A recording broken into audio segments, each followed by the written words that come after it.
WebGPUReconstruct is a tool that allows you to capture WebGPU content running in your browser and replay it as native WebGPU.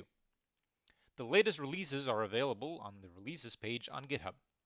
This provides you with binary releases for Windows, Linux, and Android as part of one zip file. Download it and extract it on your computer.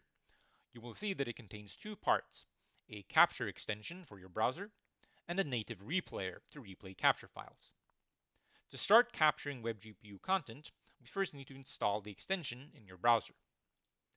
In Chrome, to do so, you go to Manage Extensions, enable the developer mode.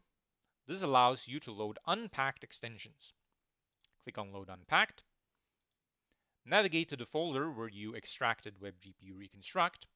Go to the Capture extension and select the Chromium version. The browser extension is now installed and you can start capturing WebGPU content. Instructions for other browsers are available on the GitHub repository. I will be capturing BoatAttack, which is a demo project provided by Unity Technologies that showcases the capabilities of the universal render pipeline. WebGPUReconstruct is already running in the background and capturing all of the WebGPU commands being issued by the web page. When we are satisfied with the frames we have captured, go to Extensions and click on the button to save the WebGPU capture to a file. You can also pin the button to make it more easily accessible. When the capture file has been saved to your computer, we can now replay it using the native replayers. I am on Windows, so I will be using a Windows replayer. Two replayers are provided, one using Dawn as the WebGPU implementation, and one using WGPU. For now, I would advise sticking to Dawn as it is the more mature backend and works for a wider variety of content.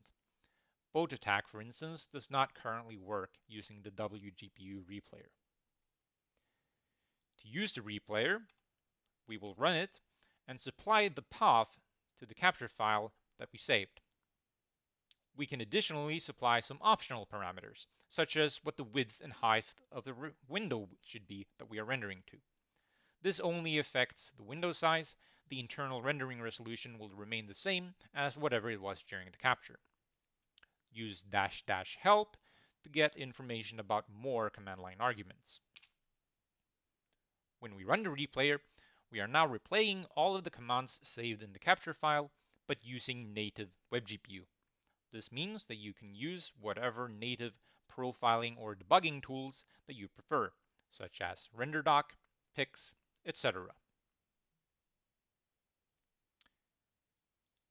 The way the browser extension works is by injecting JavaScript code into every web page you visit, including ones not using WebGPU.